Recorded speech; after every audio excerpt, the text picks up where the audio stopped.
Welcome to the very first month, the very first edition of TopScore Teach. And fantastic. First of many. Looking forward to hearing from many of you. But the topic that we've chosen today that you voted on is how to optimize your wellness. So this is not about fad diets or pseudoscience like the enemies of the state have claimed. This is about optimizing your life for lifelong health. All right, so who the hell am I? And why should you listen to me? Okay, this is me, age 19, first starting to get into nutrition and lifting weights.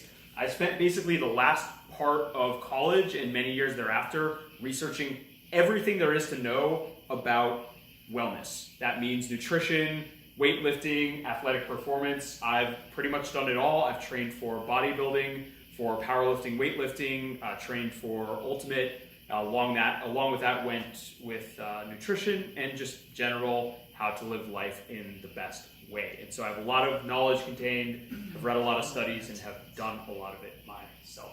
It's 100 kilos almost on the rise. Yeah, wow. Yeah. This was fat Liam, so this is why don't remember to do cardio when you lift weights. So I ended up gaining about 40 pounds. Then I cut back down. So right now I'm about like 170, 172. Cool. So first thing that's important in doing anything regarding wellness is figuring out what are your ideals. Everyone in this room has a different goal for what they want to be. So I actually want to hear from each of you in one sentence. What is either a goal that you'd like to personally work towards as it relates to fitness, nutrition, something like that, or general wellness, or what do you imagine a perfect ideal lifestyle being like? So we'll start with Patrick. I lose this beer belly. Okay, losing the beer belly. You want a beer? Mike? Thanks. To get back in shape. What does that mean? So I mean, I used to play more competitively and stuff, but now I just I coach a lot and I do a lot of things, but I don't actually get that much exercise myself that's intense. Okay. Right? So I just I want to actually feel more fit and strong. Shenzo? Strengthening for injury prevention. Ben? It's one thing that I've always tried to do actively and failed at was build muscle and mass. Christian? Doing at least 3 hours of intensive sport per week. Sport per week. David? You're fine it's totally fine to be fine with where you're at. Where would you like to be? What's a goal? I'd like to not be injured. Not be injured. Okay, so injury prevention. Wojtek? No, injury recovery. Injury recovery. That's a goal.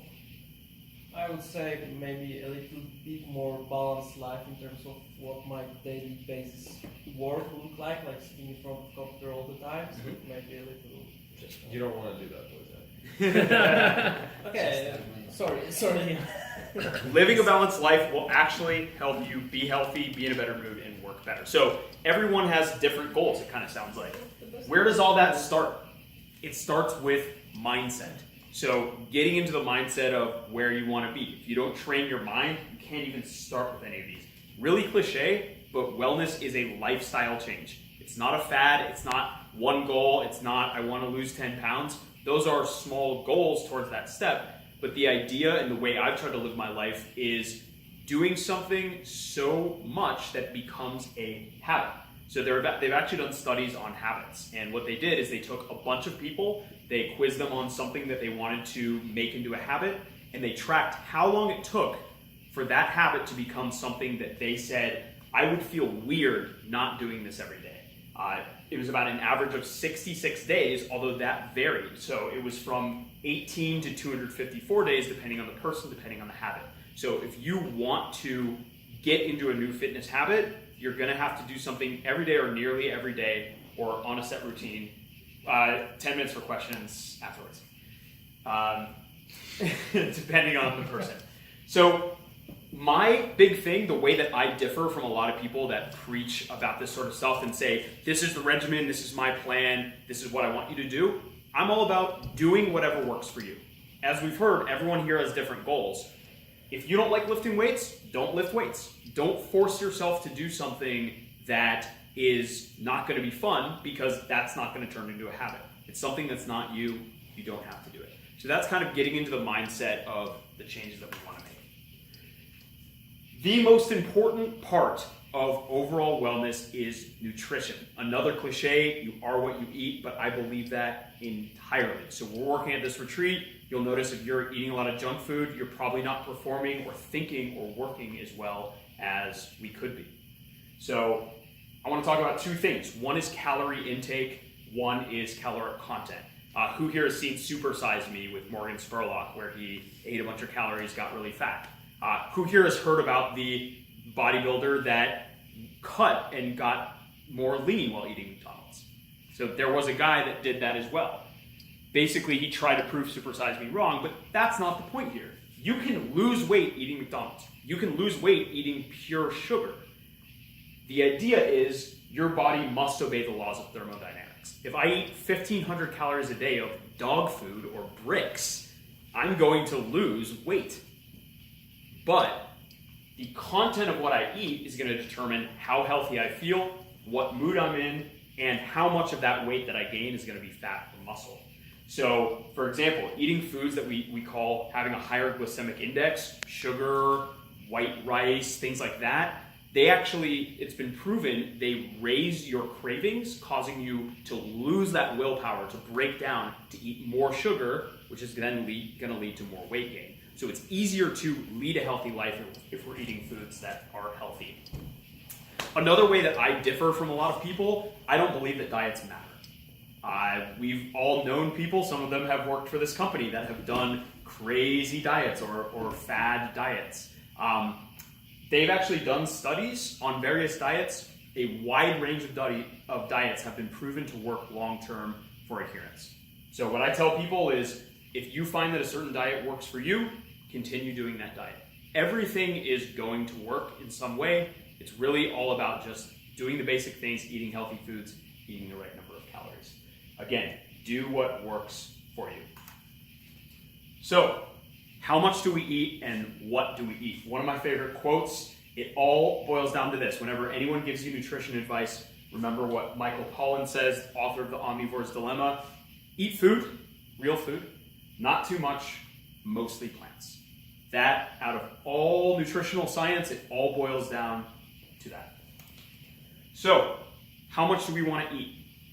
If we're someone like Patrick that might want to lose weight, what you want to do is find your daily calorie expenditure. So there's a calorie calculator. You can look at this in the presentation later. Find out how much calories you burn per day, how many calories, and eat at a caloric deficit. So 500 calories less than you burn is going to add up to 3,500 calories, which is 1 pound of fat. So if you eat 500 calories less than you burn every day, you will lose 1 pound a week. 20 weeks, boom, you've lost 20 pounds. Simple as that. Your body must obey the laws of thermodynamics. If you're like Chenzo or Ben, you might want to gain muscle. So what you will want to do is figure out how many calories do I burn and raise that amount by 500. So maybe you're eating 2,700 calories a day, you're burning 2,200, you're going to be gaining 1 pound of muscle a week as long as you're doing resistance training. Make sense? What do we eat? Really simple. I think everyone here in the room knows what's healthy, what's not. My guidelines I try to stick to are turkey, chicken, lean animal proteins, eggs, pretty much any fruit and vegetable is fair game, olive oil and other types of healthy oils, whole grains like whole grain bread, brown rice, and dairy products. Another thing that they've done studies on, macronutrient ratios. Some people have heard about this, like eating 40% of your calories in protein. They also don't matter. They've done research on diets with a bunch of macronutrient ratios. All of them ended up being the same. So do what works for you. What works for me has ended up being 40% protein, 20% fat, 20% carbs. Post-workout nutrition. Who here has heard someone say you need to have a protein shake after you lift weights or work out? Actually, that's not true. So that's just a lie perpetuated by supplement companies to get you to buy their supplements. you actually don't really need to have a protein shake after you work out. All you need to do is make sure you are getting a meal in that contains some amount of protein within 3 hours of your workout, and you'll be fine. So it's actually really, really simple. Alcohol. This is the element in the elephant in the room. Wojtek, you might be wondering, what is my alcohol consumption doing to my goals? Well, and you might be saying, well, Liam, you don't drink. Surely there's some reason for that. Here's the actual truth. Alcohol is actually not as bad for health as it has purported to be. Yes, this is true. It's a sip of In fact, people who drink alcohol moderately actually live longer than complete teetotalers like me. They don't exactly know why this is, Lurking variables. but yeah. Definitely lurking variables. There's a They- new study they've- that just came out about this that said that there's actually no amount of alcohol consumption that is good for your health. Interesting. It I'll depends on have to the update that when study. you're like, Well, the study I read actually accounted for a lot of variables, which is crazy. But, I mean, to Vats's point, alcohol does lower your testosterone by about 7% for up to 1 week, which means you're going to have side effects for that. You're not going to have as good athletic performance. You're not going to have as good workouts. A lot of people think alcohol makes you fat. That's also not really true. You've heard about the freshman 15. A lot of the freshman 15 is actually from people making stupid nutritional decisions while you're drunk. So if you're drunk and you still eat like carrots and greens and salmon, you're gonna be fine. Doesn't alcohol turn into sugar? Which turns into fat? Alcohol is sugar, yes, but as long as it's part of your macronutrient ratios or your healthy diet and you're doing it on occasion, ends up working fine. Define occasion. 3 times a week. 1, 2, Is that what 3. he always Keanu said in Reeves? his head? Yeah, 3 to 4 times a week. This looks like Keanu Reeves. This is actually Frank Zane, who was a bodybuilder in the late 70s, who has generally been the person who has the most aesthetic physique as rated by general population. So this is kind of an example of like lifting for aesthetics. So this is one of my favorite quotes by Mark Ripito, who's a strength coach. Be more useful, be harder to kill, survive the zombie apocalypse. Here is why everyone on Earth should be lifting weights. Weightlifting is the only form of exercise that does these 4 things. There's lots of forms of exercise out there. Weightlifting, 1, prevents injury. So if you're more muscular, you can hold your body weight better. So if you're contorted into a weird position, you're more aware of your body, you are less likely to get injured. That's the science behind weightlifting and injury prevention. Weightlifting is one of the only exercises where you are actually burning calories for 24 hours after you work out. If we were to go lift weights right now, we go to sleep because our body is working to rebuild those muscle fibers that we have damaged during the process. We are continuing to lose weight and burn calories and oxidize fat in our body. 3, simply having more muscle mass burns calories. If you have 50 pounds of muscle, you require more calories to maintain that muscle mass than someone else. So you can get by with eating more and still maintaining the same levels of body fat. And finally, aesthetic beauty. If you care about those sorts of things, muscular people are voted as more attractive by potential partners, more successful, and generally more well-liked. So if you're interested in any of those things, I recommend lifting weights. What you want to do is compound exercises, what are called the big 5: squat, deadlift, shoulder press, row, and bench press. The reason for this, don't mess with calf raises or isolation exercises or anything like that unless you're advanced and you know what you're doing. The reason for that is doing a deadlift, which is this right here, activates 65% of the body's muscles in one lift. The recommended routines that I link down below, most of them, actually all of them, have only these 5 exercises. You're typically doing only 3 exercises a day, and it's 3 sets of 5. So you can be in and out of the gym in 30 minutes, 3 times a week is what I recommend for lifting. Up to 6 is possible, but you'll see diminishing returns. So it's actually really, really easy to get into lifting weights. It requires an hour and a half a week, essentially, of doing the big compound lifts. Cardio. Cardio is also important. No one wants to be the big fat powerlifter guy that never actually runs around and elevates his heart rate or her heart rate. The most efficient method of cardio is something called high-intensity interval training. Who here has done this or heard of this? Tabatas. Okay, yeah, Tabatas. right? Tabatas are 30 seconds of work with a 30-second rest or lower work rate period. So, for example, biking as hard as you can for 30 minutes and kind of biking 30 seconds, and then biking slower for 30 seconds. This is so intense that most people only need about 4 to 8 minutes of interval training to equal 45 minutes of steady state cardio. So if you were to bike for 45 minutes, that's pretty much the same thing as doing intervals for 4 to 8 minutes. And the reason why this is so good is you also get some of that afterburn effect that we talked about with weightlifting. It elevates what we call exercise-induced oxygen consumption. 4 to 5 hours after your workout, you're going to continue to be using oxygen and burning calories while not doing anything. Steady state cardio is still good. I mean, you can go out and bike or jog for 40 minutes and burn some calories, but you're not going to get any of that afterburn effect. At the end of the day, do what works for you. Cardio should be fun. If you love chasing a plastic disc all around with 6 of your friends and that's part of your daily life, chase a plastic disc around. If you love biking and that's something you're gonna do 3 times a week, and if you lift weights, you're not gonna do that 3 times a week, bike. So do what works for you. Supplements.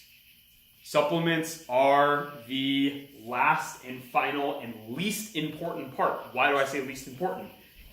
Most supplements are complete trash. The supplement industry is a multi-million, nearly billion-dollar industry designed to sell you things that you don't actually need. I've done extensive research on supplements. I've looked at pretty much everything there is out there. For general health, there are only 2 supplements that I recommend nearly every single person on earth be taking on a daily basis. The first one of those is vitamin D. By the way, show of hands, like who takes either of these? Anyone? Wojtek? Mike? Cool. On and off. Okay.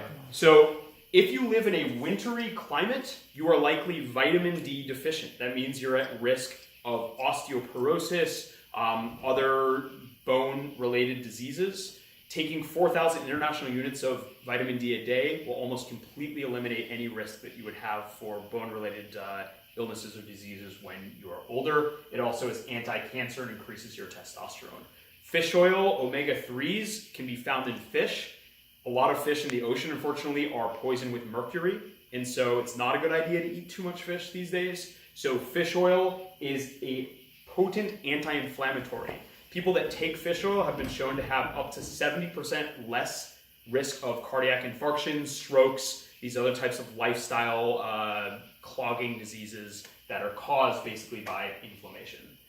Then finally, for those of us that are playing Ultimate, that are doing athletic performance, there are only 4 supplements that I would ever recommend for this. Once a day, you should be taking creatine and beta-alanine. Both of these work synergistically to give you about 1 to 2 more reps in a weightlifting workout or 1 to 2 more sprints during an Ultimate game. Pre-workout, caffeine is actually one of the best supplements in the world. Not only does it have tons of benefits just for general health, but it gives you about a 12% performance increase in sprints or other high-intensity sports. So every Ultimate game, that's Chenzo, Mike, anyone that's still playing Ultimate or soccer or anything like that, you should be taking 100 to 200 milligrams of caffeine. Citrulline malate is actually watermelon seed extract, and it reduces muscle soreness by up to 40% in some of the latest studies that I've read. So if you have lactic acid problems, you might want to think about this. So to conclude, those are the big parts. Nutrition, lifting, supplements make about 2 to 3%. It's really just nutrition is the most important, lifting, cardio, second most important, the supplements. But another big important piece is actually tracking what you do. So who here tracks, raise your hand if you track anything fitness related. I did. Okay. Did, used to. All I'm right. in really good shape. Yeah. When you're starting with a new routine, one of the most important things that I've seen with people that I've trained or helped out with, the people that are tracking are the ones that have adherence. They stick to the new protocols that they're doing. So I've included a list of resources for tracking. This is an app that I use called Habit Hub for Android. There's also one for iOS called Productive. What it does is if you have a new habit, say you want to work out 3 times a week, It's based on Jerry Seinfeld's idea of not breaking the chain. So you tap a little box that says, I did it, I did it, I did it, and Thursday, oh, look, I didn't do it. I need to get back on the wagon. So really helpful. With Fit, programmed by our friends Jeremy Kaufman and Alex Grinsberg, is a workout tracker. Also, there's workoutlogthing.com, which is what I use personally. So make sure that if you're doing something, you're seeing progress. So if you're working out, try to get more reps than you did last week. Try to get more distance or better time than you did if you're doing cardio. So both of those things are really, really important. Now we move on to the final part. I know you guys had a lot of burning questions that you were waiting to ask. So I'm going to open it up to maximum 10 minutes of questions.